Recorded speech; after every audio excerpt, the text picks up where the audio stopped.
આ દેવાભાઈ છે, પાછળ પાઠભાઈ છે. દેવાભાઈ અત્યારે બનાવે છે મેગી. હું નાખો ભાઈ તમે આમાં?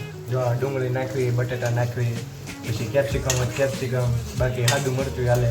પછી થોડુંક તેલ નાખીને એમાં મીઠું નાખવું પડે, કેમ કે હળવા દેવું પડે. હળાવે છે જોઈ.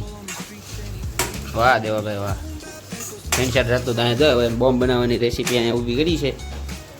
આ રેસીપી બોમ્બ બનાવવાની છે. આ ચીઝ પનીર છે બધું. આટલી બધી મેગી આવી ગઈ છે. દેવાભાઈ બોમ્બ બનાવે છે હવે. દેવા બોમ્બ બને એટલી વાર છે ભાઈ. લાઈટ બંધ થઈ ગઈ જો.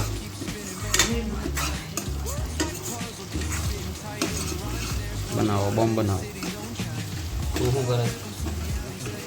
પસંદ તો હજો તો ત્યાં શું કામ જાય તો લેવાની વોચ બેસનમાં હલાવતું રહેવું પડે, ચોંટી જાય નીચે. સમજ પડી? એવું બધું છે. હા હા એટલે થોડીક મહેનત પડે ભાઈ. હા એ વાત તમે રહેજી સોંટી હસી વાત સોંટી રહે.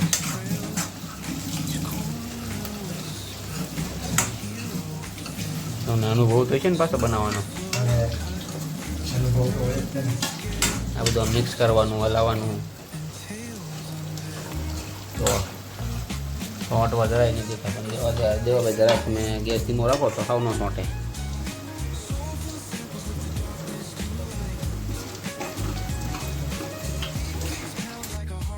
આ દેવાભાઈ શું નાખો તમે?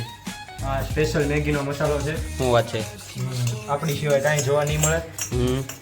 આપણે સ્પેશિયલ ઘરે બનાવીએ છીએ. બરોબર છે.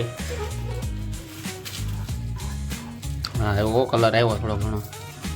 વાહ એ સુગંધ સારી આવે શું સોસની. જોઈ લો, તમને એમ જ લાગશે. તું કટકા કરી મને. તમને એમ જ લાગશે મંચુરિયન બનાવી છે, પણ આ મંચુરિયન નથી, હકીકતમાં મેગી છે. બરોબર છે. પનીર તમે ક્યારે નાખશો તો? હવે પનીર આપણે નાખી દેવું. આપણે અત્યારે બનાવી રહ્યા છીએ ચીઝ પનીર મેગી, ચોખાની ચાઇનીઝ મેગી. થોડું મોટું નામ તમે ક્યાંય ને જો આ પનીર જાય છે.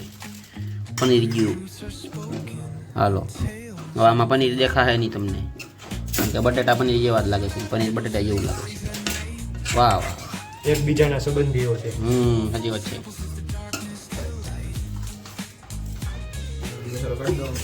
હા એક મસાલો કાઢે ડીશમાં. ગન પાવડર બધા જે બે લાવ્યો તો એ ઓલા. હા એમાં નાખી દેજે. 1 મિનિટ ને 44 સેકન્ડ જ ઉતરી કે પછી બંધ થઈ જાય. બંધ કરી દે ને.